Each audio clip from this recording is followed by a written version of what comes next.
공원호 작가의 장편 소설 신의 낙엽 네 번째입니다.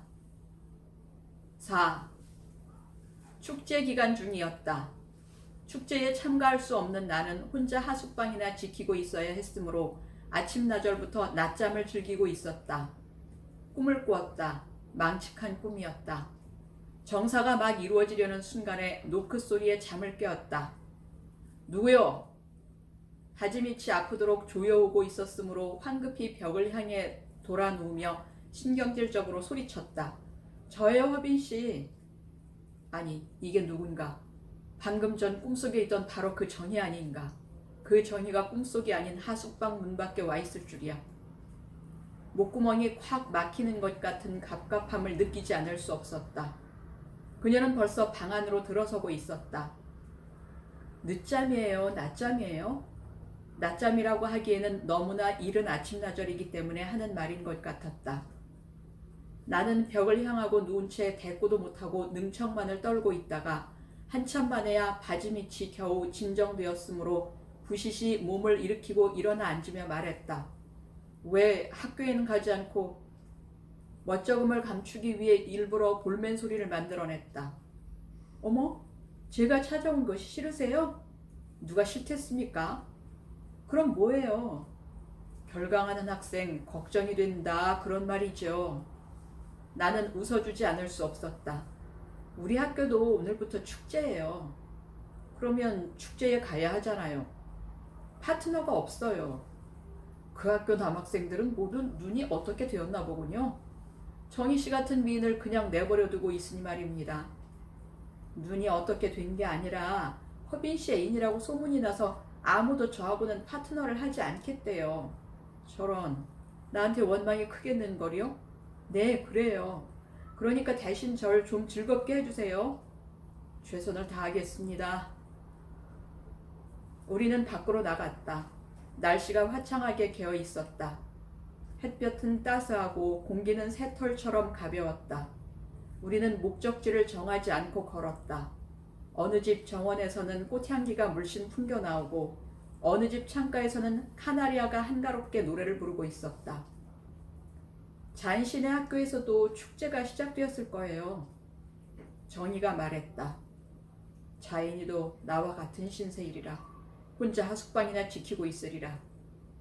그러나 나는 들은 척을 하지 않았다. 오늘만은 정희와 단 둘이고 싶어서였다. 정희도 그런 내 마음을 알았는지 더 이상 자인에 관해 말을 하지 않았다. 우리는 명동에 들러서 점심을 먹고 음악실을 기웃거리다가 남산으로 올라갔다. 우리와 같은 세대의 젊은이들이 골짜기마다 쌍을 이루고 흩어져 싱싱한 웃음들을 끝없이 터뜨리고 있었다. 우리는 한창 신나게 물을 뿜어 올리고 있는 분수대 옆으로 다가갔다. 분수에 젖은 축축한 공기가 폐부 깊숙이 흘러드는 부드러움도 기분이 좋았지만 하늘을 향해 뻗어오르는 물소리는 듣기만 해도 시원스러웠다. 정희가 손가락 끝에 분수대의 물을 찍어 톡톡 내 얼굴을 향해 물방울을 만들어 튕긴다. 나는 얼른 물을 한 주먹 집어 그녀를 향해 번쩍 쳐든다. 던져봐요, 던져봐요. 그녀가 용용 약을 올린다. 나는 차마 던지지 못하고 대신 물 묻은 손을 그녀 앞에 펴보인다. 그녀가 다가와서 손수건으로 물 묻은 손을 닦아준다. 우리는 분수대 옆을 떠나 빈 벤치에 가서 앉아 있었다. 요즘도 자주 꿈을 꾸세요? 그녀가 불쑥 물었다. 웬 꿈 이야기일까? 이렇게 햇빛 환한 공원 벤치에 앉아서 혹시 아까 하숙집 문 밖에서 내 꿈을 엿본 것이나 아닐까? 그 망측한 꿈을? 두렵고 부끄럽기가 짝이 없어 나는 대답을 못하고 있었다. 요즘은 어떤 꿈을 꾸세요? 그녀가 다시 물었다. 엿본 것이 틀림없는 것 같았다. 어떻게 엿보았을까? 꿈을 어떻게 엿볼 수 있었을까? 대답을 어떻게 해야 할까? 엿보았다면 거짓말을 할 수는 없지 않은가? 그렇다고 그 망측한 꿈 이야기를 사실대로 이야기할 수는 더더욱 없지 않은가? 그래서 나는 여전히 우물쭈물 입을 떼지 못하고 있었다. 요즘도 제 얼굴이 보이세요? 아, 알았다. 그녀의 관심은 망측한 꿈에 있지 않고 그녀의 얼굴이 보이는 꿈에 있었다. 그러면 그렇지. 꿈을 엿볼 수가 있었을라고. 그제서야 나는 안도의 한숨을 내쉴 수 있었다. 그러나 어쩌랴 그녀의 얼굴이 보이는 꿈을 4년 전에 한 번 꾼 후로는 다시는 그와 같은 꿈을 꿀 수 없었으니 말이다. 그런데도 그녀는 그 꿈이 못내 궁금한 문제로 남아있는 모양이었다. 그러기에 그 해묵은 꿈 이야기를 다시 꺼내는 것이 아니겠는가. 요즘은 보이지 않더군요. 나는 풀이 죽어 말했다. 얼굴이 보인다고 할 때는 큰 소리를 칠 수 있었던 만큼 보이지 않는다고 할 때는 풀이 죽을 수밖에 없었다. 저에 대해 통 관심이 없으시니까 그렇잖아요. 그녀가 은근히 강짜를 부렸다. 아닙니다. 정희 씨를 자주 꿈꾸긴 합니다. 관심이 없다는 말은 천부당 만부당한 말이라고 나는 펄쩍 뛰었다. 자주 꿈꾸긴 하지만 얼굴이 보이지 않을 뿐입니다. 얼굴이 보이지 않는다면 그녀는 이해가 되지 않는다고 나를 올려다보았다. 목소리만 들리지요. 목소리뿐이에요? 겨우 목소리뿐이냐는 말, 섭섭하다는 말이었다. 그래서 나는 또 부언하지 않으면 안 되었다. 아닙니다. 또 있습니다. 또 뭐가 있어요? 부드러운 손길도 있고 그리고 또 있어요? 네, 또 있습니다. 또 뭐가 있어요? 그러나 또 뭐가 있는지는 말할 수 없었다. 그것은 바로 오늘 아침나절에 꾼 꿈과 같은 그런 망측한 꿈속에서만 있는 것이기 때문이었다. 요즘 그녀는 언제나 그런 여인으로 내 꿈속을 찾아와주고 있었다. 그런 이야기를 할 수는 없지 않은가. 나는 다시 꿈을 엿보인 것 같은 두렵고 부끄럽기가 짝이 없는 처음의 상태로 돌아가고 말았다. 그래서 나는 또 입을 다물고 있을 수밖에 없었는데 그런 내 속사정을 알 리 없는 그녀는 묻고 또 물었다. 또 뭐가 있느냐고요? 아닙니다. 없습니다. 목소리와 손길뿐입니다. 그렇죠? 그뿐이죠? 그때 그녀의 서운한 심정을 나로서는 헤아릴 길이 없었다. 우리는 남산에서 내려와 순환도로를 따라 걷고 있었다. 학생들이 길게 줄을 지어 지나가고 있었다. 시골에서 수학여행을 온 학생들인 모양이었다. 학생들의 행렬이 지나가고 얼마를 더 가니까 이번에는 부인네들의 행렬이 지나가고 있었다. 역시 시골에서 단체로 서울 관광을 온 부인네들인 모양이었다. 우리도 여행이나 갔으면. 부인네들의 행렬을 지나 보내며 그녀가 혼잣말을 했다. 그리고 얼마를 더 걸었을까? 다리가 아파올 때쯤 해서였다. 그녀는 지나가는 택시를 세우더니 타세요 하고 내 등을 떠밀었다. 이제 그만 걷기로 하고 다리도 아프니 택시로 돌아가자는 것인가 보다고 나는 얼른 택시에 올라탔다. 터미널로 가주세요. 나를 뒤따라 택시에 오른 그녀가 운전석을 향해 외친 말이었다. 택시는 달리기 시작하더니 눈 깜짝할 사이에 우리를 터미널에 내려주었다. 여긴 왜 왔죠? 차 안에서는 아무 말도 못하고 있다가 택시에서 내리자 나는 대뜸 시비라도 걸듯이 따지고 들었다. 제가 여행 가고 싶다고 했잖아요. 갑자기 여행은 무슨 여행입니까? 절 즐겁게 해주기로 약속하셨죠? 그야 했지요. 그런데 여행도 못 가주신단 말이에요? 여행은 그런 것이 아니지 않습니까? 너무 따지시면 매력 상실이에요. 따지지 않는 정희 씨는요. 그야 매력 범람이죠. 그렇지 않아요? 저 매력 있잖아요. 그녀는 그녀의 한쪽 볼을 내 저고리 깃에 살짝 문질러 보이며 아양을 떨었다. 내 무슨 수로 이토록 귀여운 여인과의 여행을 마다하리요. 우리는 종종 걸음으로 터미널 안으로 들어갔다.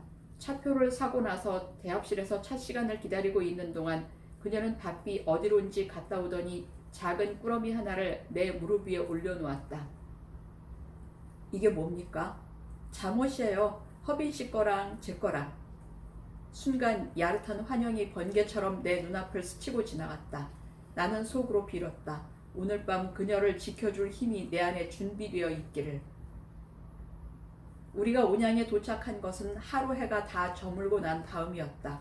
식당에 들러 저녁부터 먹고 나니 그 다음으로 찾아갈 곳은 잠자리밖에 없었다. 우리는 가까운 곳에 있는 호텔로 찾아가 나란히 방 2칸을 달라고 했다. 나중에 한 방 물리자고 하시면 안 됩니다. 프런트에서 그렇게 못을 박았다. 뜻밖의 말에 우리는 당혹해하기도 했지만 기어이 나란히 방 2칸을 얻어들었다.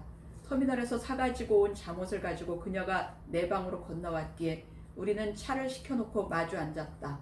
장소 탓인지 프론트에서 한 말 때문인지 다소 서먹해진 기분이었다. 무척 조용하죠? 네, 절간처럼. 겨우 한마디씩 말을 주고받았을 뿐 대화도 잘 이루어지지 않았다. 말없이 마주 앉아 있는 사이에 찻잔은 다 비고 말았고 찻잔이 비자 돌아가려고 그녀가 자리를 버리고 일어섰다. 그녀를 더 좀 붙잡아 놓고 싶었다. 밤새도록 붙잡아 놓을 수는 없다 하더라도 1시간, 아니 30분, 아니 10분만이라도 더 좀 사정을 해볼까? 말이 나오지 않았다. 앞을 가로막아 볼까? 몸이 움직여주지 않았다. 그냥 보내주는 수밖에 없었다. 그녀는 방문을 향해 조용히 발걸음을 옮겨놓고 있었고 나는 자리에 앉은 채 숨을 죽이고 그녀의 발소리에 정신을 집중시키고 있었다. 방문 앞에 다다른 그녀가 나를 향해 돌아섰다. 절 그냥 보내실 거예요? 네? 절 그냥 보내실 거냐고요. 그제서야 귀가 뚫린 나는 용수철처럼 자리에서 튕겨져 일어나 그녀를 향해 달려나갔다. 달려나가는 힘에 의해 두 사람이 뜨겁게 맞부딪히면서 그녀의 가슴이 내 가슴에 들어와 박히고 내 입술이 그녀의 입술에 밀착되었다. 그러나 그 가슴, 그 입술이 내게 머무는 시간은 길지 않았다. 그녀가 자기 방으로 돌아가고 난 다음에도 나는 한참 동안이나 움직이지 못하고 방문 앞에 그대로 못 박혀 서 있었다. 허전한 것 같기도 하고 차고 넘치는 것 같기도 하고 천길 만길 벼랑 아래로 떨어져 내리는 것 같기도 하고 한없는 허공 위로 붕붕 떠오르는 것 같기도 해서 움직일 수가 없었다. 무서운 열풍이 움직일 수 없는 나를 맹렬히 휘감아오고 있었고 그 열풍의 열기에 의해 온몸이 쇳덩이처럼 달아오르고 있었다.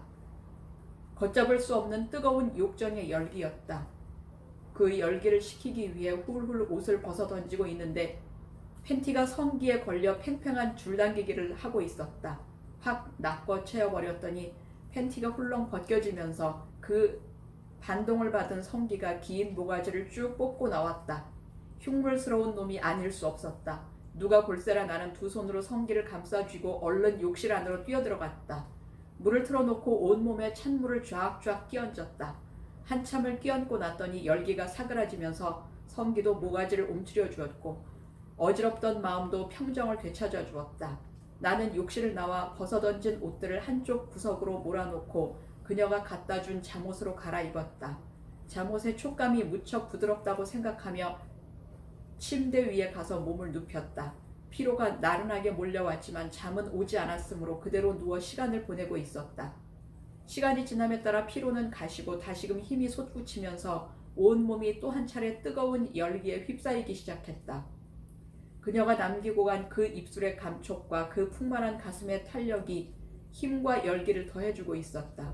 그 짜릿한 기억을 털어내기 위해 이리저리 몸을 뒤척이며 예수, 석가, 공자, 소크라테스 성인들의 이름을 생각나는 대로 불러보았다. 그러나 그 뒤척임은 잠든 성기의 잠까지 깨우는 결과를 불러오고 말았고 성인들의 이름은 호색가들의 이름까지 생각나게 하고 말았다. 연산군, 의자왕, 진시황, 그리고 서양에는 누가 있더라. 그러나 더 생각할 필요도 없다는 듯이 잠을 깬 성기가 잠옷 속에서 고개를 쳐들며 용트림을 하고 있었다. 아, 괴로운 일이 아닐 수 없었다. 나는 침대 위에서 뛰어내려 심호흡을 하면서 국민체조를 하고 제자리 뛰기를 했다. 한참을 그렇게 하고 났더니 다시 평정이 찾아왔다. 대신 목이 말랐다. 인터폰을 들고 맥주를 시켰다. 맥주가 왔다. 한 잔을 마시고 또 한 잔을 따로 들고 있는데 인터폰이 요란하게 울렸다. 웬일일까 하고 한 손에는 맥주잔을 든 채 다른 한 손으로 인터폰을 들었다. 허빈씨, 그녀의 목소리였다. 무서워요, 허빈씨. 인터폰 속에서 흘러나오는 그녀의 목소리는 잔뜩 겁에 질려 있었다. 나는 놀라지 않을 수 없었다. 무슨 일이 생겼습니까? 나는 식은땀을 주르르 흘렸다. 무슨 일이 생긴 건 아니고요. 무슨 일이 생긴 건 아니라고요? 나는 맥주잔을 내려놓고 이마에 흐르는 땀을 주먹으로 씻었다. 죄송해요. 놀라게 해드려서. 그건 괜찮습니다만 혼자 자려고 하니까 무서운 생각이 들어요. 문을 뜯고 무엇이 들어올 것만 같아요. 그래서 잠을 이룰 수가 없어요. 그러니 어떡하면 좋죠? 어떡하면 좋을지 말씀 좀 해주세요. 내 방으로 건너오시겠습니까? 허빈 씨가 제 방으로 건너오세요. 저는 지금 무서워서 문고리도 못 잡을 것 같아요. 알았습니다. 나는 인터폰을 내려놓고 허겁지겁 그녀의 방으로 달려갔다. 노크를 하자 그녀가 나와서 문을 따주었다. 어머, 잠옷바람으로 오셨네요? 들어서는 나를 보고 그녀가 놀랍다고 소리쳤다. 그리고 보니 급히 달려오느라고 옷을 갈아입는다는 것도 잊고 입은 잠옷 그대로 달려왔던 것이다. 나는 방을 들어서다 말고 뒤로 주춤 물러섰다. 옷을 갈아입고 오기 위해서였다. 괜찮아요. 그냥 들어오세요. 저도 잠옷바람인걸요 뭐. 그녀는 터져나오는 웃음을 참느라고 쿡쿡 헛기침을 삼키고 있었다. 잔뜩 겁에 질린 목소리로 무서워요를 연발하고 있던 바로 그녀였다. 그러나 나는 들어가지도 나가지도 못하고 엉거주춤하여 서 있었다. 뭐하고 계세요? 들어오시지 않고. 그녀가 나를 끌어다가 의자에 앉혀준다. 그리고 나서 그녀는 탁자 하나를 사이에 두고 맞은편 의자에 가서 앉는다. 그녀가 말했다. 프론트에서 한 말이 틀린 말은 아니었던가 봐요. 나는 생각했다. 지금 이 여자의 말은 밤새도록 같이 있자는 말이 아닌가. 나는 속으로 자문해 보았다. 거기에 반대할 의사가 있는가? 반대할 의사가 없었다. 아니, 반대할 의사는 있었으나 반대할 기력이 내겐 없었다. 그래서 나는 말했다. 오랜 경험에서 한 말일 테니까요. 그녀의 뜻에 따르겠다는 말이었다. 그녀는 내 말 뜻을 알아들은 듯, 아니 따르기로 해주어서 고맙다는 듯 탁자 위로 손을 뻗쳐 내 손을 가만히 잡아보았다. 내가 그 손을 다시 잡고 힘껏 흔들어 주었다. 객사의 밤은 눈치 없이 깊어 시계바늘이 자정을 향해 힘찬 행군을 계속하고 있었다. 저 멀리 달리는 차들도 갈 길이 바빠졌으니 원 없는 나그네도 이제는 자야 할 시간이 되었던가 보다. 그녀가 말했다. 피곤하지 않으세요? 나는 피곤한 줄 모르겠습니다만 정희 씨야말로 피곤하실 겁니다. 종일 나를 데리고 다니느라고 갑절은 더 그녀가 지쳐 있을 것 같았다. 피곤하든 하지 않든 한 잠씩 자야 하지 않겠어요? 그녀는 잠자리 걱정을 하고 있었다. 우리가 투숙한 방에는 침대가 하나밖에 없었다.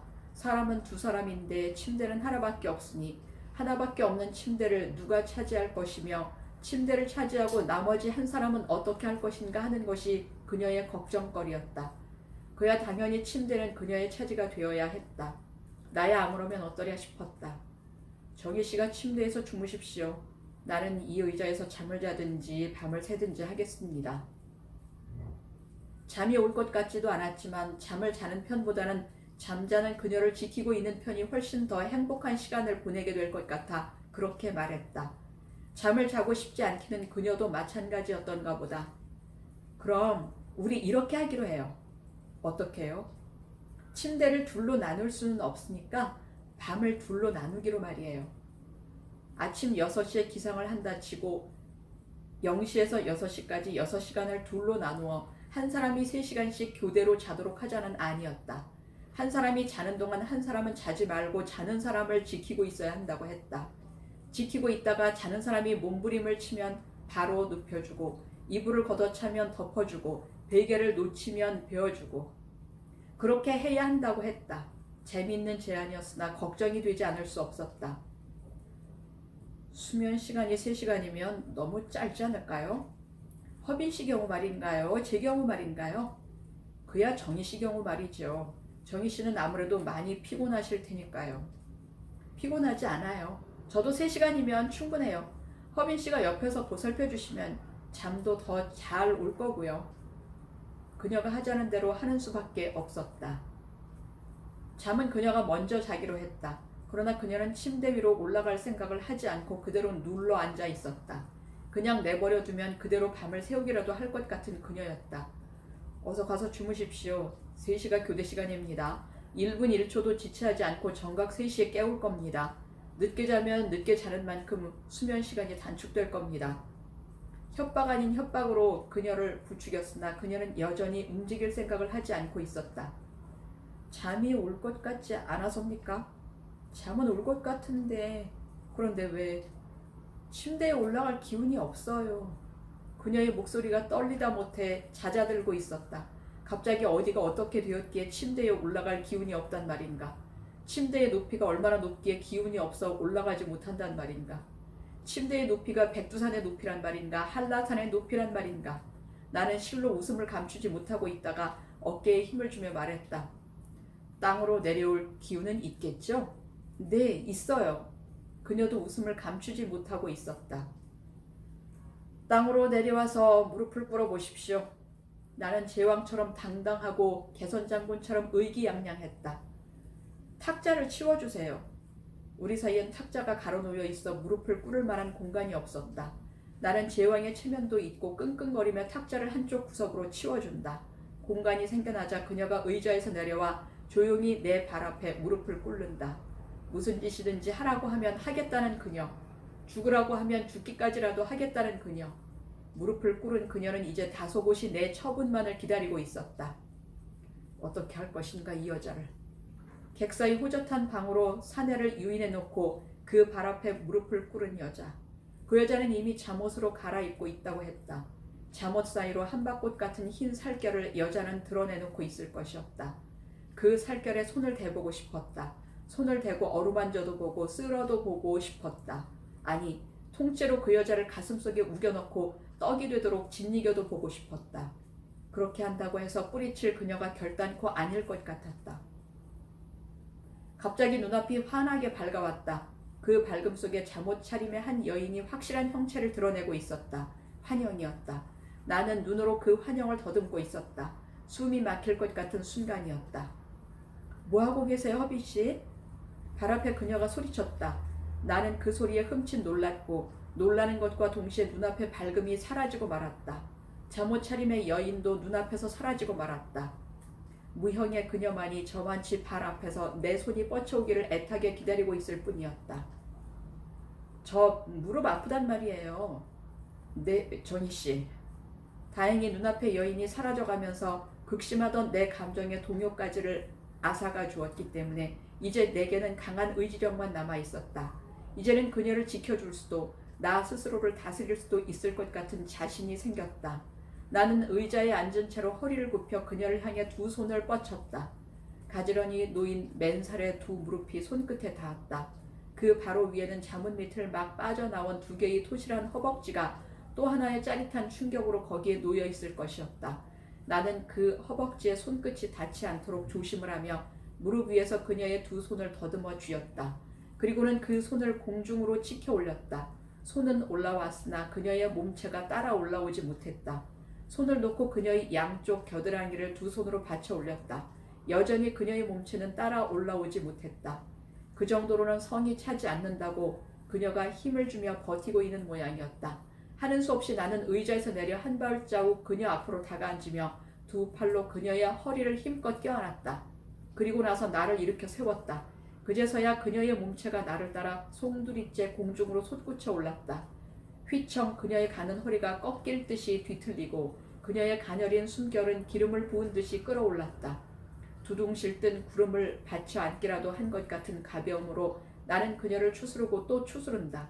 그녀는 어지러운 듯 불안한 듯 무서운 듯 두 팔로는 내 목덜미를 휘감고 두 다리로는 내 아랫도리를 동이고 가슴으로는 내 가슴을 짓이긴다.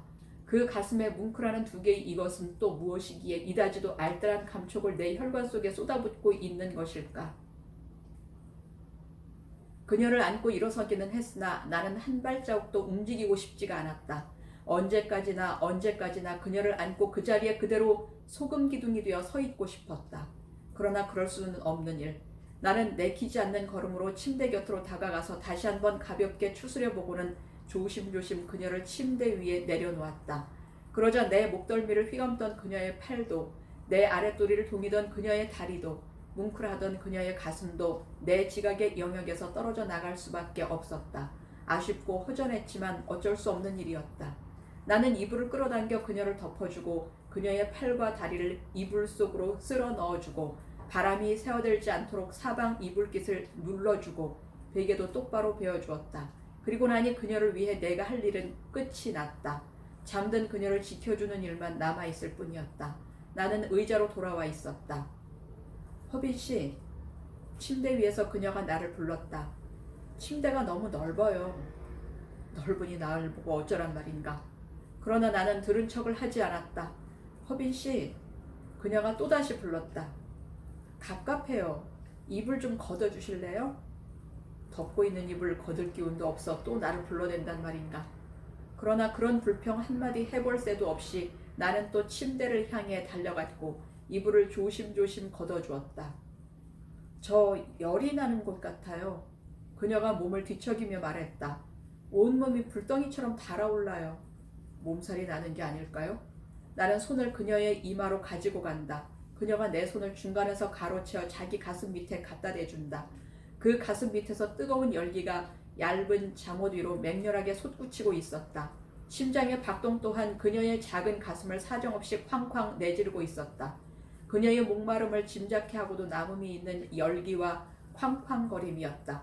나는 약해지려는 마음을 다져먹으며 한 마리 어린 새의 가슴을 쓸어주듯 그녀의 가슴을 쓸어주고 있었다. 어서 주무십시오. 잠들면 열기도 사라지고 심장의 고동도 제 위치로 돌아오게 될 겁니다. 잠이 올 것 같지 않아요. 내가 보살펴주면 잠도 더 잘 올 것이라고 하던 그녀였다. 그렇더라도 자야 합니다. 나는 다시 이불을 끌어당겨 덮어주고 입술을 더듬어 모든 것을 대신해서 키스를 해준다. 마지못한 듯 그녀가 잠을 청한다. 나는 다시 의자로 돌아와 있었다. 그녀는 잠이 들었는지 다시는 나를 부르지 않았고 그녀가 부르지 않으니 그녀를 볼 수도 만질 수도 느낄 수도 없는 나는 그녀로부터 완전한 단절 상태에 놓이고 말았다. 그 단절의 상태에서는 그녀를 지키고 있다는 실감도 나지 않았고 그녀의 형편도 짐작이 되지 않았다. 몸부림을 치면 바로 눕혀주고 이불을 걷어차면 덮어주고 그렇게 해야 한다고 했는데 이런 상태에서야 몸부림을 친들 이불을 걷어찬들 내가 어떻게 알고 그렇게 해줄 수 있으랴. 잠자는 편보다는 잠자는 그녀를 지키고 있는 편이 행복할 것도 잠자는 그녀를 바라볼 수 있을 때 말이지 바라볼 수 없는 상황에서는 그렇지도 않았다. 나는 의자에서 일어났다 앉았다 불안한 동작을 되풀이하다 말고 침대를 향해 발걸음을 옮겨 놓았다. 그러나 단절 상태를 해소시키기 위해 가는 것은 아니었다. 한 번쯤은 그녀의 잠자리를 보살펴 주어야 하겠기에 그 의무를 다하기 위해 가는 것이었다. 멀리서 고양이가 울고 더 멀리서 개가 짖고 있었다. 그들은 모두 나를 감시하고 있는지도 몰랐다. 그러나 두려울 것은 없었다. 그들이 그녀를 염려하는 이상으로 나는 그녀를 염려하고 있었으니까. 침대 위에 그녀는 눕혀준 그대로 얌전하게 누워 있었다. 이불도 흐트리지 않고 덮어준 그대로 덮고 있었다. 바로 눕혀줄 필요도 이불을 다시 덮어줄 필요도 없었으므로 그대로 돌아서려고 하는데 이불 밑으로 요정 같은 무엇이 빠져나오더니 내 잠옷자락을 꽉 붙잡고 놓아주지 않았다. 그녀는 그때까지도 자지 않고 있었던 것이다. 나는 못 이기는 척 침대 위에 걸터 앉는다. 침대가 내 체중을 받아 한쪽으로 기울어진다. 침대의 경사를 타고 그녀가 흘러내리다 말고 내 엉덩이에 걸려 멈춘다. 나는 한쪽 팔을 누워있는 그녀 위에 걸쳐놓으며 지그시 그녀에게 몸을 기대어 본다. 포근하고 아늑하기 이를 데 없이 좋다. 단절 상태에서의 안타까움이나 모든 불안도 깨끗이 가신다. 그녀는 그 요정 같은 손으로 나를 어루만져도 보고 꼬집어도 보고 살살 간지려도 본다. 정답고 사랑스럽다는 것 같기도 하고 사람인지 목석인지 알 수 없다는 것 같기도 하다. 갑자기 벙어리가 되어버렸는지 말은 하지 않는다. 나도 말은 하지 않고 손만 움직여서 그녀의 손이 빠져나온 이불 밑으로 내 손을 그녀의 손과 교차하게 넣어 그녀가 나에게 하는 것과 똑같이 나도 그녀를 어루만져도 보고 꼬집어도 보고 살살 간지려도 본다. 그녀는 또 손가락 하나를 뾰족이 내밀어 내 가슴팍에 대고 글씨도 쓰고 그림도 그리고 뜬모를 점을 수없이 찍기도 한다. 그리고 나서 그녀는 손을 내려놓고 한참을 기다린다. 그러나 나는 그 흉내는 내지 않는다. 그녀가 내 손을 끌어다가 손가락 하나를 이빨 사이에 넣고 꼭 깨물고 놓아주지 않는다. 손가락이 끊어져 나가는 듯이 아프다. 나는 그녀를 향해 얼굴을 있는 대로 찡그려 보인다.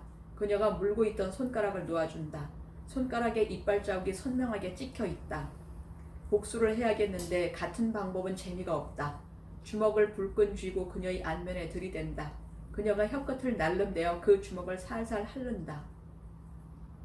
그렇게 철없는 장난을 계속하는 사이에 3시가 되었다. 저 좀 일으켜주세요. 교대할 시간이에요. 말은 한마디도 하지 않던 그녀가 비로소 말을 했다.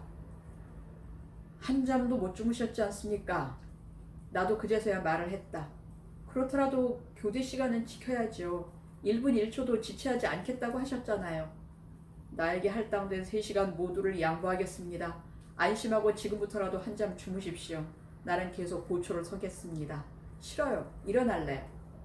그녀가 고집을 꺾지 않으므로 하는 수 없이 그녀를 일으켜준다. 침대에서 일어난 그녀는 나를 그 자리에 눕히고 자신도 그 옆에 올라앉는다. 밤 공기가 선뜻해서인지 그녀는 조금씩 이불 밑으로 무릎을 밀어 넣더니 마침내는 두 무릎으로 내 옆구리를 꾹 찌른다. 그리고는 엎어질 듯이 엎드려 내 얼굴 위에 자신의 얼굴을 갖다 얹고 온갖 수다를 다시 늘어놓기 시작한다. 누워있는 동안 무슨 생각을 했는지 아세요? 생각은 무슨 생각을 했겠습니까? 잠이나 청하고 있었겠죠. 생각을 했더라도 나만큼이야 했겠느냐 싶어 공연히 어깃장을 놓았다. 버림을 받고 이렇게 누워있는다면 얼마나 슬플까 생각했어요. 그래서 슬펐나요? 아니요. 제가 왜 슬퍼요? 제가 언제 버림을 받았나요? 그녀는 계속했다. 소리 없이 피는 꽃이 어쩌면 그렇게도 향기로운지요. 뜬모를 새소리가 어쩌면 그렇게도 다정한지요. 그야말로 뜬모를 소리만 하고 있었다. 그녀는 또 이렇게 말하기도 했다. 당신은 하늘에 계시는 우리 아버지 다음으로 믿을 수 있는 분이에요. 하지만 기도를 들어주시는 데 있어서는 하늘에 계시는 우리 아버지보다 몇 갑절 인색하신 분이에요. 내 말은 듣지도 않고 그녀는 계속했다. 제가 진 십자가가 당신이 진 십자가보다 가볍다고 할 경우 당신은 제가 아무리 십자가를 바꿔지자고 해도 바꿔지지 않으실 거예요. 하지만 제가 진 십자가가 당신이 진 십자가보다 무겁다고 할 경우 당신은 제가 바꿔지지 않겠다고 해도 억지로라도 바꿔져 주실 거예요. 그렇죠? 그제서는 내 답변을 기다린다는 듯 그녀는 수다를 중단해 놓고 있었다. 나는 생각해 보았다. 누구의 십자가가 더 무거우냐 덜 무거우냐 하는 것이 문제일 것 같지는 않았다. 그 십자가를 여하히 지고 갈 수 있느냐 하는 것이 문제일 것 같았다. 지고 갈 수 있다면 바꿔질 수 있겠지만 지고 갈 수 없다면 바꿔질 수 없을 것 같았다. 다시 생각해 보았다. 다시 생각해 보니 십자가란 그럴 수 있는 것이 아닌 것 같았다. 그래서 나는 말했다. 십자가란 바꿔질 수 있는 것이 아닙니다. 십자가란 자기 것은 자기가 지고 가야 하는 것입니다. 사투를 다해가며 기필코 죽음까지 자기 것은 자기가 지고 가야 하는 것이 십자가입니다. 예수님은 우리의 십자가를 대신 져주셨는데도요. 그러나 우리가 예수님의 십자가를 대신 져줄 수는 없었습니다. 알았어요. 알았으니 어서 주무시기나 하세요. 미워 죽겠다고 그녀는 손바닥으로 내 입을 꽉 틀어막아 버렸다. 그러나 곧 다시 손을 치워주며 말했다. 피곤하시죠? 제가 안마해드릴까요? 밉기는 해도 아주 밉지는 않은 모양이었다. 안마보다는 자장가가 좋겠는데요. 그 정감 어린 목소리로 불러주는 자장가 소리를 듣고 있노라면 잠도 저절로 올 것 같았고 피로도 저절로 풀릴 것 같았다. 그녀도 그 편이 싫지 않은 듯 목소리를 가다듬고 나더니 제법 토닥토닥 장단까지 맞춰가며 자장가를 부르기 시작했다. 그러나 그 자장가는 처음부터 졸음이 섞여 있어서 커졌다 작아졌다 빨라졌다 느려졌다 불규칙하게 불리고 있었다. 그러다가 자장가는 흔들리기도 하고 떨리기도 하고 가물거리기도 하고 잦아지기도 하더니 마침내는 완전히 멎고 말았다. 자장가를 부르던 그녀 또한 보릿단처럼 스르르 옆으로 쓰러지고 말았다. 한 사람이 자는 동안 한 사람은 자지 말고 자는 사람을 지켜주고 있기로 하자던 그녀건만 졸음을 이길 장사는 없었던 것일까. 이제 내 잠자리를 보살펴주겠다던 나의 착한 시녀는 무엄하게도 두 다리를 쭉 뻗고 주인보다 먼저 잠이 들어 주인 옆에 태평스럽게 누워 있었다. 부르던 자장가는 어디다 내던졌는지 어느새 색색 가녀린 숨결만을 고르기에 여념이 없는 이 순진무구한 처녀. 아, 이 죄 없는 처녀를, 이 티도 없고 셈도 모르는 처녀를 내 어찌해야 좋단 말인가. 나는 이불을 끌어당겨서 처녀를 덮어주고 그 이불 밑에서 가만히 처녀를 안아보았다. 그런 줄도 모르고 오직 잠에만 취해 녹초가 되어 있는 처녀. 그 처녀를 안고 나도 그대로 잠들어버리고 싶었다. 아름다운 꿈도 꿀 수 있을 것 같았고 꿈속에서는 더 많은 행복이 우리를 기다리고 있을 것도 같았다. 그러나 잠은 손톱만큼도 올 것 같지 않았다. 잠들지 않은 맑은 정신으로 잠든 그녀를 안고 누워 혼자 만족해하고 있는다는 것은 도둑질이 아니고 무엇이겠는가. 나는 그녀를 혼자 자도록 내버려 두고 침대에서 내려오고 말았다. 또다시 의자로 돌아와서 시간을 보내고 있었다. 가슴으로, 입술로, 손끝으로 느낀 그녀에 대한 온갖 짜릿한 감각들이 내 혈관 속에서 하나둘 생생하게 되살아나고 있었다. 먼저 번의 단절 상태와는 정반대의 상태에 놓이게 된 것이었다. 되살아난 감각들이 피돌기를 타고 다투어 전신으로 퍼져나가고 있었다. 그대로 있다가는 온몸이 또 한 차례 뜨거운 열풍에 휘말리고 말 것 같은 느낌이었다. 그 짜릿한 감각들의 부활을 억제하기 위해 나는 애써 그녀의 얼굴을 생각하려고 했다. 그러나 나는 그녀의 얼굴을 알지 못하지 않는가. 잠든 그녀의 모습을 눈앞에 상상으로 그려보았다. 잘 그려지지 않았다. 탁자를 앞으로 끌어다 놓고 그 위에 대고 손가락으로 그녀의 모습을 그려보았다. 무수히 많은 얼굴들이 손끝에서 탁자 위로 쏟아져 내렸다. 그러나 만족할 만한 얼굴은 하나도 나오지 않았다. 만족할 만한 얼굴이 나올 때까지 수없이 많은 얼굴들을 더 그려보았다. 그러나 갈수록 탁자 위엔 더욱더 괴이한 형상의 얼굴들만 쌓여가고 있을 뿐이었다. 그것들은 얼굴이 아니었다. 탁자 위에 그려지는 그것들은 하나같이 망측한 모양들만을 하고 있었다. 어떤 것은 여인의 유방 모양을 하고 있었고, 어떤 것은 여인의 혓바닥 모양을 하고 있었고, 또 어떤 것은 여인의 생식기 모양을 하고 있었다. 미치고 환장할 노릇이 아닐 수 없었다. 나는 그림 그리기를 중단하고 탁자 위에 그려진 그림들을 지워 없앨 양으로 손바닥으로 탁자 위를 박박 쓸어내렸다. 그랬더니 그 괴이한 형상들은 뿔뿔이 흩어져 방바닥을 가득히 메우고 사방 벽과 천장에까지 가서 빽빽하게 들어박히는 것이었다. 그리고도 남아서 그 괴이한 형상들은 허공을 윙윙 떠돌기도 하고 떠돌다가 서로 부딪히기도 하고 부딪히고 엉키어 여럿이 하나가 되기도 하고 여럿이 하나가 되어 더욱더 망측한 형상을 이루기도 하고 하나가 수천 수만 개로 쪼개어지기도 하고 쪼개어져서 더욱더 음울한 형상을 만들어내기도 했다. 그것은 문자 그대로 대폭발이었다. 폭발한 형상들은 내 이마에 와서 들어붙기도 하고 내 머리와 내 어깨 위에 와서 내려앉기도 하고 내 손에 붙잡히기도 하고 내 입을 꽉 틀어막기도 했다. 그것들은 이미 그림이 아니었다. 그것들은 틀림없는 실물의 그것들이었다. 육체의 파편들이었다. 대폭발은 바로 나신의 폭발이었다. 악마의 소굴이다. 나는 겁에 질려 부들부들 떨기 시작했다. 그곳은 이제 그녀가 잠을 자고 있는 한 조용한 호텔방이 아니라 육체의 파편들로 들끓고 있는 악마의 소굴이거나 지옥의 한 헛간일 뿐이었다. 나는 흑흑 가쁜 숨을 몰아쉬며 비틀비틀 의자에서 몸을 일으켰다. 그리고 허공을 향해 주먹질을 하며 탈출구를 찾아 방 안을 더듬었다. 문이 있었다. 문을 열고 나간다고 나갔더니 욕실 안이었다. 욕실 안에도 육체의 파편들은 가득했다. 욕실을 나와 다시 더듬기를 계속하여 간신히 찾아낸 방문을 열고 방을 빠져나왔다. 악마의 속으로 빠져나온 것이었다. 복도로 나온 나는 내 몸에 그 파편들이 묻어나오지나 않았을까 하고 한참을 털고 또 털었다. 그리고 나서 곧장 내 방으로 뛰어들어갔다. 다급하게 인터폰을 들었다. 프론트 데스크입니다. 말이 잘 나오지 않았다. 말씀하십시오. 지극히 사무적인 목소리가 말하기를 재촉하고 있었다. 아가씨 한 사람만 불러주십시오. 여자분이 말을 잘 안 들어주시는가 보군요. 그 여자분은 나하고 그럴 사이가 아닙니다. 네, 그러시군요. 그러니까 좀 인터폰을 내려놓고 생각해 보았다. 그녀와 함께하는 밤, 그녀가 자고 있는 바로 옆방에서 그럴 수가 있는가?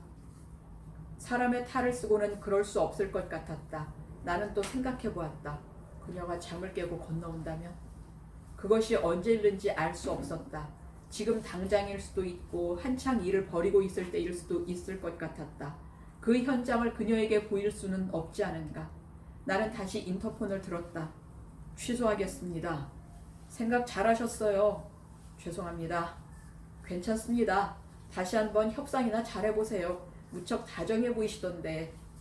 인터폰 속의 목소리는 웃음을 참느라고 꺽꺽 목청을 긁고 있었다.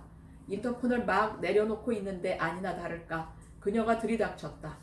휴, 안도의 한숨이 절로 나오기도 했으나 한편으로는 죄책감에 고개를 들 수 없었다. 그러나 아무것도 모르는 그녀는 고개를 떨구고 앉아있는 내 앞으로 다가오더니 두 손으로 내 얼굴을 받쳐 올리며 말했다. 약속 위반이에요. 그녀는 미워서 그냥 두고는 못 보겠다고 내 코를 잡아 비틀기도 하고 내 볼을 찢어지라고 잡아당기기도 했다. 왜 달아나셨죠? 대답해보세요. 달아나지 않기로 약속하셨잖아요. 그러나 무슨 말을 할 수 있으랴. 나는 침묵으로 일관하고 있을 뿐이었다. 나에게서 아무 말이 없자 그녀는 혼자 생각을 하고 혼자 결론을 내리는 것이었다. 제가 잠들어 버려서 심심하셨던 거죠? 그렇죠? 그래서 화가 나신 거죠? 그렇죠? 그리고는 두 손을 곱게 모아 보이며 절 깨우지 그랬어요. 미안해요. 혼자 계시게 해서. 그제서야 나는 입이 떨어졌다. 약속 위반은 정희 씨가 하셨잖아요. 나는 어느새 내 죄는 까맣게 잊고 당당하게 되어 있었다. 약속 위반을 했으면 거기에 상응하는 벌을 받아야 할 겁니다. 벌은 애초에 정하지 않았잖아요. 지금 정하면 되지요. 어떤 벌을 줄까 곰곰이 생각해 보았다. 금방 좋은 생각이 떠올랐다. 잠을 잔 시간만큼 키스를 해주기입니다. 나는 일부러 징그러운 웃음을 지어 보이며 말했다. 2시간은 좋게 잤을 겁니다. 아니에요. 1시간밖에 자지 않았어요. 좋아요. 1시간으로 감해주죠. 아니에요. 30분. 그래요. 그러면 30분. 아니에요. 10분. 그래요. 10분. 아니, 1분. 좋아요. 1분. 그녀는 마침내 그 싱싱한 입술을 아낌없이 던져주었고 나는 모든 욕망을 대신해서 그녀의 입술을 쭉쭉 소리내어 빨았다. 바로 열흘 전의 일이었다. 그 후 서울로 돌아온 나는 친구들에게 수소문하여 이 뒷골목을 찾은 것이었다.